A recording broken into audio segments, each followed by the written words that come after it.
Hello class 9th बच्चों, आज हम हिंदी के पाठ्य पुस्तक से काव्य खंड से मीराबाई नामक पाठ का अध्ययन करेंगे। मीराबाई का जीवन परिचय। जोधपुर के संस्थापक राव जोधा जी की प्रपौत्री, जोधपुर नरेश राजा रत्न सिंह की पुत्री और भगवान कृष्ण के प्रेम में दीवानी मीराबाई का जन्म राजस्थान के चौकड़ी नामक ग्राम में सन 1498 ईस्वी में हुआ था। बचपन में ही माता का निधन हो जाने के कारण ये अपने पितामह राव दोदा जी के पास रहती थी और प्रारंभिक शिक्षा भी उन्हीं के पास रहकर प्राप्त की थी। राव दोदा जी बड़े ही धार्मिक एवं उदार प्रवृत्ति के थे, जिनका प्रभाव मीरा के जीवन पर पूर्ण रूपेण पड़ा था। 8 वर्ष की मीरा ने कब श्री कृष्ण को पति रूप में स्वीकार कर दिया, यह बात कोई नहीं जान सका। इनका विवाह चित्तौड़ के महाराजा राणा सांगा के ज्येष्ठ पुत्र भोजराज के साथ हुआ था। विवाह के कुछ वर्ष बाद ही मीरा विधवा हो गई। अब तो इनका सारा समय श्री कृष्ण भक्ति में ही बीतने लगा। मीरा श्री कृष्ण को अपना प्रियतम मानकर उनके विरह में पद गाती और साधु संतों के साथ कीर्तन एवं नृत्य करती। उनके इस प्रकार के व्यवहार ने परिवार के लोगों को रुष्ट कर दिया और उन्होंने मीरा की हत्या करने का कई बार असफल प्रयास किया। अंत में राणा के दुर्व्यवहार से दुखी होकर मीरा वृंदावन चली गई। मीरा की कीर्ति से प्रभावित होकर राणा ने अपने भूल पर पश्चाताप किया और इन्हें वापस बुलाने के लिए कई संदेश भेजे, परंतु मीरा सदा के लिए सांसारिक बंधनों को छोड़ चुकी थी। कहा जाता है कि मीरा एक पद की पंक्ति हरि तुम हरो जनकी पीर गाते गाते भगवान श्री कृष्ण की मूर्ति में विलीन हो गई थी। मीरा की मृत्यु द्वारिका में सन 1546 ईस्वी के आसपास हुई थी। मीरा के काव्य का मुख्य स्वर कृष्ण भक्ति है। इनके काव्य में इनके हृदय की सरलता तथा निश्चलता स्पष्ट रूप से प्रकट होती है। इनकी भक्ति साधना ही इनकी काव्य साधना है। दाम्पत्य प्रेम के रूप में व्यक्त इनके संपूर्ण काव्य में इनके हृदय के मधुर भाव गीत बनकर बाहर उमड़ पड़े हैं। विरह की स्थिति में इनके वेदनापूर्ण गीत अत्यंत हृदयस्पर्शी बन पड़े हैं। इनका प्रत्येक पद सच्चे प्रेम की पीर से परिपूर्ण है। भाव विभोर होकर गाए गए तथा प्रेम एवं भक्ति से ओतप्रोत इनके गीत आज भी तन्मय होकर गाए जाते हैं। कृष्ण के प्रति प्रेम भाव की व्यंजना ही इनकी कविता का उद्देश्य रहा है। रचनाएं। मीरा की रचनाओं में इनके हृदय की विह्वलता देखने को मिलती है। इनके नाम से 7-8 रचनाओं के उल्लेख मिलते हैं। नरसिंह जी का मायरा, राग गोविंद, गीत गोविंद की टीका, राग सोरठ के पद, मीराबाई की मलार, गरबा गीत, राग बिहाग तथा फुटकर पद। इनकी प्रसिद्धि का आधार मीरा पदावली एक महत्वपूर्ण कृति है। भाषा शैली। मीरा ने ब्रज भाषा को अपनाकर अपने गीतों की रचना की। इनके द्वारा प्रयुक्त इस भाषा पर राजस्थानी, गुजराती एवं पंजाबी भाषा की स्पष्ट रूप से परिलक्षित होती है। इनकी काव्य भाषा अत्यंत मधुर, सरस और प्रभावपूर्ण है। इनके सभी पद गेय हैं। इन्होंने गीति काव्य की भावपूर्ण शैली अथवा मुक्तक शैली को अपनाया है। इनकी शैली में हृदय की तन्मयता, लयात्मकता एवं संगीतात्मकता स्पष्ट रूप से देखने को मिलती है।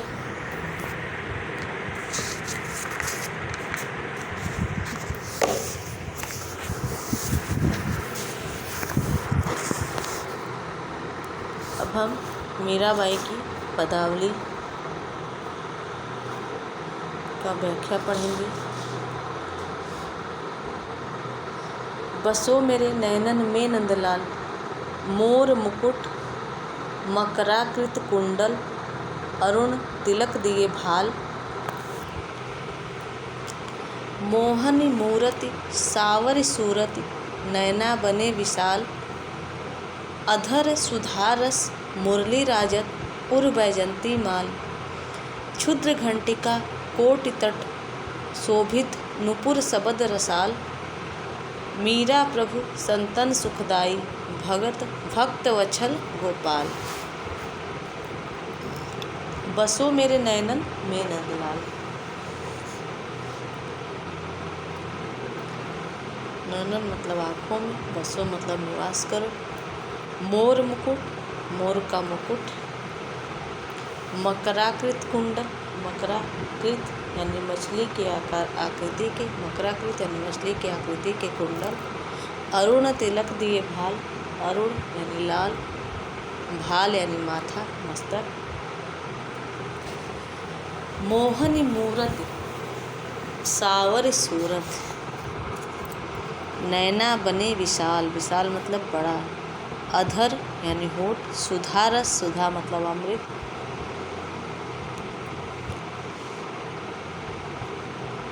मुरली राजत, राजत मतलब सुशोभित हो रहे हैं। उर बैजंती माल, उर मतलब हृदय पर, बैजंती की माला। क्षुद्र घंटिका, क्षुद्र मतलब छोटी, घंटिका घंटी। काटी तट यानी कमर पर। शोभित नुपुर सबद रसाल, नुपुर यानी घुंघरू, रसाल यानी मधुर। मीरा प्रभु संतन सुखदाई, भगत भक्त वत्सल गोपाल। वत्सल यानी वात्सल्य, वात्सल्य भाव जो अपने बच्चों के प्रति होता है। बसो मेरे नयनन में नंदलाल। प्रस्तुत पद में मीरा भाई भगवान श्री कृष्ण के रूप का वर्णन करते हुए उन्हें अपने नेत्रों में सदैव बसने के लिए कह रही हैं। बसो मेरे नैनन में नंदलाल। मीराबाई भगवान श्री कृष्ण से प्रार्थना कर रही हैं कि हे नंद बाबा के पुत्र नंदलाल, यानी नंद बाबा के, लाल मतलब पुत्र, नंद बाबा के पुत्र श्री कृष्ण, तुम सदैव मेरी आँखों में निवास करो। सबको पता होगा कि श्री कृष्ण के बाबा का नाम नंद था, तो नंदलाल यानी नंद के पुत्र। मीराबाई भगवान श्री कृष्ण से प्रार्थना कर रही हैं कि हे नंद के पुत्र श्री कृष्ण, तुम सदैव ही मेरे नेत्रों में निवास करो। मोर मुकुट, आप अपने सिर पर मोर के पंखों से बना हुआ मुकुट धारण करते हैं। मकराकृत कुंडल, और कानों में मछली की आकृति के कुंडल पहने हुए हैं। अरुण तिलक दिए भाल, और माथे पर लाल रंग का तिलक लगाए हुए हैं। भगवान श्री कृष्ण जो है मोर से बना हुआ मुकुट धारण करते हैं और कानों में मछली के आकार का कुंडल पहनते हैं और अपने माथे पर लाल रंग का तिलक लगाए हुए हैं। मोहनी मूरति सावरी सूरत, और आपकी जो आकृति है, उनकी जो मूर्ति है, वो मन को मोहने वाली है। मोहनी मूरति सावरी सूरत, आपकी मूर्ति जो है, आपकी जो आकृति है, वो मन को मोहने वाली है। और सावरी सूरत, और आपका रंग जो है वो सांवला है। नैना बने विशाल, आपके नेत्र जो हैं वह बड़े बड़े हैं। अधर सुधारस मुरली राजत, आपके होठों पर अमृत रूपी बस बरसाने वाली बांसुरी सुशोभित हो रही है। आपके होठों पे अमृत रूपी रस बरसाने वाली बांसुरी सुशोभित हो रही है। उर बैजंती माल, और आपके हृदय पर, आपने अपने गले में या अपने हृदय पर बैजंती का माला धारण किया हुआ है। क्षुद्र घंटिका कटितट शोभित, और आपके कमर में छोटी छोटी घंटियाँ जो है सुशोभित हो रही हैं, जो करधनी बच्चे पहनते हैं। भी आपके कमर में जो है छोटी छोटी घंटियों की कर्तनी सुशोभित हो रही है। नुपुर शब्द रसाल और तथा पैरों में कानों को सुंदर लगने वाली, कानों को मधुर करने वाली, सरस ध्वनि करने वाले घुंघरू बंधे हुए हैं। मीरा प्रभु संतन सुखदाई भक्त वत्सल गोपाल। मीराबाई कहते हैं कि भगवान श्री कृष्ण जो हैं संतों को सुख देने वाले, संतन सुखदाई। मीराबाई कहते हैं कि भगवान श्री कृष्ण जो हैं संतों को सुख देने वाले और अपने भक्तों पर वात्सल्य भाव रखने वाले हैं। भक्तों को श्री कृष्ण जो हैं अपने पुत्रों के समान प्यार करते हैं और ऐसी मनोहर छवि वाले श्री कृष्ण मेरे नेत्रों में आकर बस जाएं, यही मेरी इच्छा है। काव्य सौंदर्य। भगवान श्री कृष्ण के मनमोहक रूप का वर्णन हुआ है। भाषा राजस्थानी मिश्रित ब्रज भाषा है। शैली मुक्तक और वर्णनात्मक है। रस शांत और भक्ति है, भक्ति रस और शांत रस है। गुण माधुर्य है, गेय पद रचना है, अलंकार अनुप्रास है, शब्द शक्ति अविधा एवं लक्षणा है।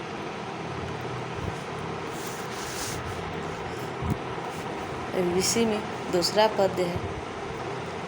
पायो जी मैं राम रतन धन पायो, वस्तु अमोलक दी मेरे सतगुरु, वस्तु अमोलक दी मेरे सतगुरु, कृपा कर अपनायो, पायो जी मैंने राम रतन धन पायो।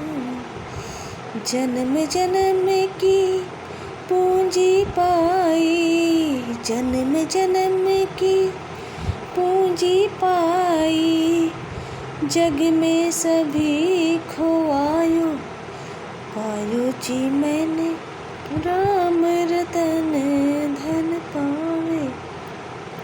खर्च न कोई चोर न लेवे, खर्च न कोई चोर न लेवे, दिन दिन बढ़त सवायो, पायो जी मैं राम रतन धन पायो। सत की नाव खेवटिया सतगुरु, सत की नाव खेवटिया सतगुरु, भव सागर तर जायो, पायो जी मैं राम रतन धन पायो।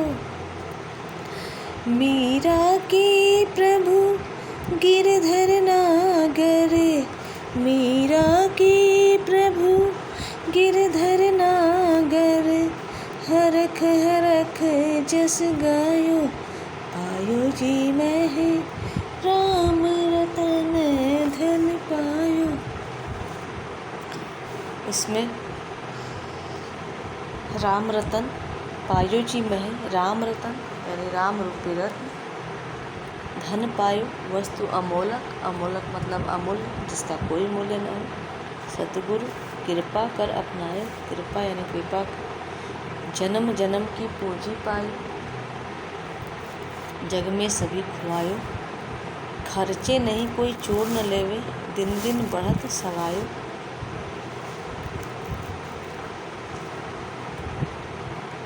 सत की नाव खेवटिया सतगुरु, सत यानी सत्य की, नाव यानी नौका, खेवटिया यानी खेने वाला मल्लाह, भव सागर तर जायो, तर आयो यानी पार कर लिया, भव सागर पार कर लिया।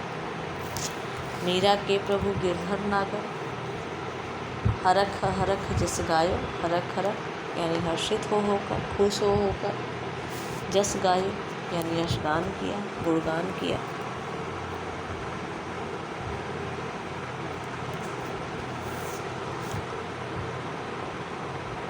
इसमें जो है इस पद्य में मीराबाई ने यह बताया है कि सतगुरु ने उन्हें राम नाम रूपी अमूल्य रत्न दिया है और वह ऐसा धन है जो कभी भी खत्म नहीं होता। पायो जी मैं तो राम रतन धन पायो। मीराबाई कहते हैं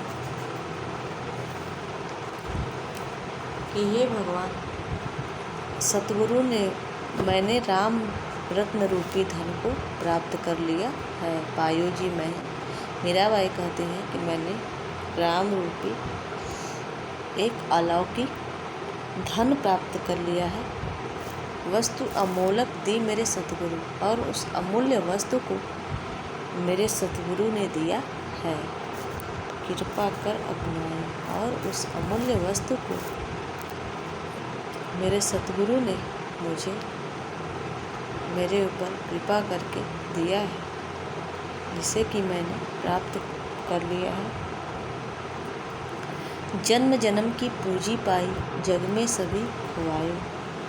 मीराबाई कह रही हैं कि इस एक राम नाम को पाकर मैंने जन्मों जन्म का धन जो है प्राप्त कर लिया है, और जिसको कि मैं इस संसार में कभी खुआऊँगी नहीं। खर्चे नहीं कोई चोर न लेवे, दिन दिन बढ़त सवायो। मीराबाई कह रही है यह धन ऐसा है कि इसको चाहे जितना भी खर्च करो, लेकिन यह कम नहीं होता है, और कोई चोर न लेवे। और यह ऐसा धन है जिसे कोई चोर जो है चोरी भी नहीं कर सकता। और यह धन जो है जितना भी खर्च होता है, दिनों दिन जो है उतना ही बढ़ता जाता है। सत की नाव खेवटिया सतगुरु, भव सागर तर आयो। यह जो नाम है प्रभु श्री राम का,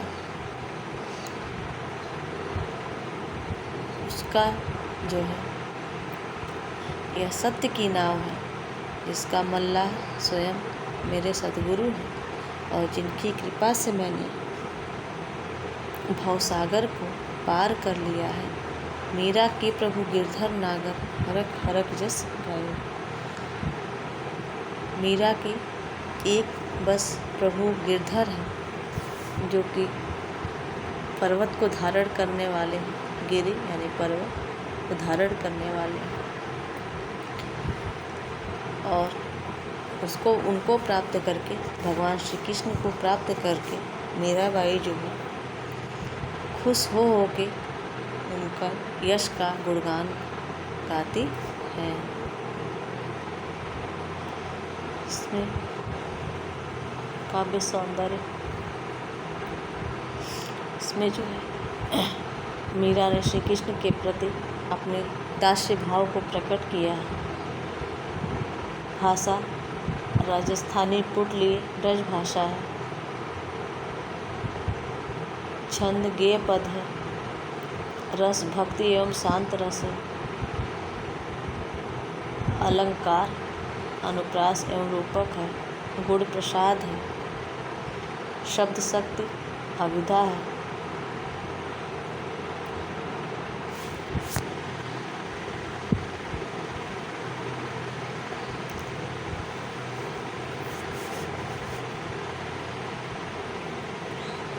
अब इसमें तीसरा पद्य है। माई री मैं तो लियो गोविंदो मोल, कोई कहे छाने कोई कहे चुपके, लियो री बजंता ढोल।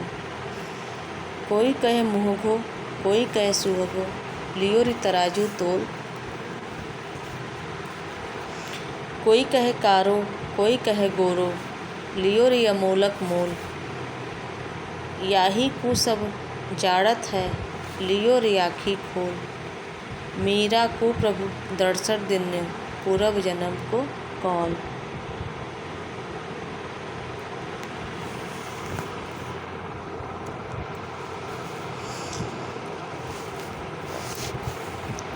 माई री मैं तो लियो गोविंदो मोल। गोविंद यानी भगवान श्री कृष्ण मोल यानी मूल्य देकर, कोई कहे छाने यानी छुपा कर, कोई कहे चुपके।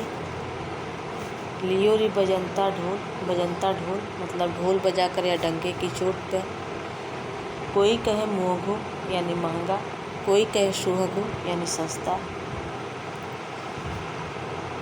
लियो रे तराजू तोल, कोई कहे कारो, कारो यानी काला, कोई कहे गोरो, गोरो यानी गोरा। लियो रे अमोलक मोल, अमोलक मतलब अमूल्य। यही को सब जाड़त है, जाड़त है मतलब जानते हैं। लियो रे आँखी खोल, मीरा को प्रभु दर्शन दिनो, पूर्व जन्म को कौल। पूर्व जन्म यानी पिछला जन्म, कौल मतलब वायदा या कसम।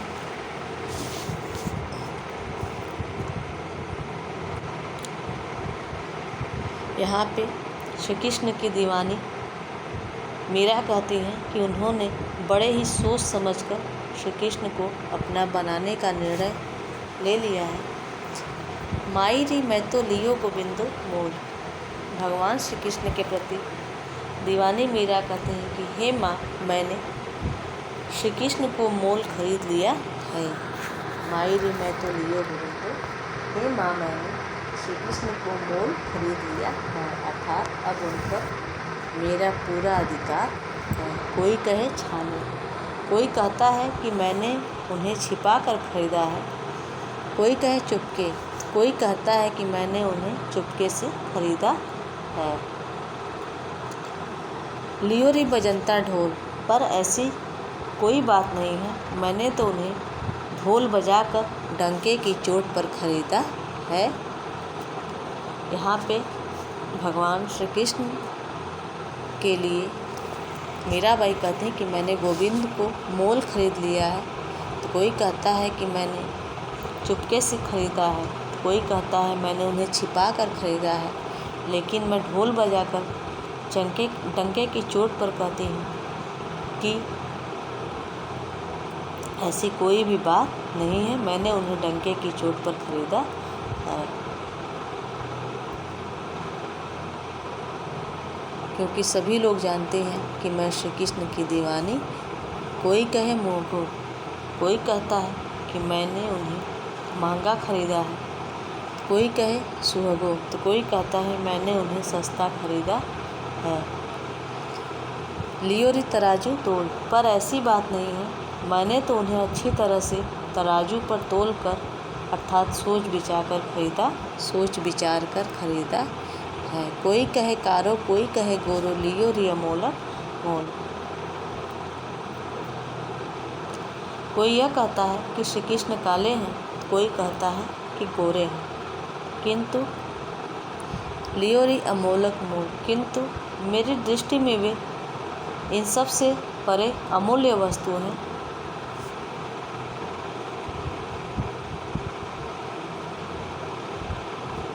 यही कु सब जाड़त है, लियो रे आँखी खोल। सब लोग इस सच्चाई को जान गए हैं कि मैंने उन्हें आँखें खोलकर अर्थात भली प्रकार समझबूझकर खरीदा है। मीरा को प्रभु दर्शन दिनो, पूर्व जन्म को कौल। मीराबाई कहती हैं यह कोई नहीं जानता कि भगवान श्री कृष्ण ने पिछले जन्म के वायदे के अनुसार मुझे अपने दर्शन दिए हैं। कहने का भाव है कि मीराबाई जो है पिछले जन्म से ही श्री कृष्ण की उपासिका थी। काव्य सौंदर्य। मीराबाई पूरी तरह से श्री कृष्ण की दीवानी है, अतः इस संसार की उन्हें कोई परवाह नहीं है। भाषा राजस्थानी पुटलिय ब्रज भाषा है, शैली मुक्तक है, छंद गेय पद है, रस शांत एवं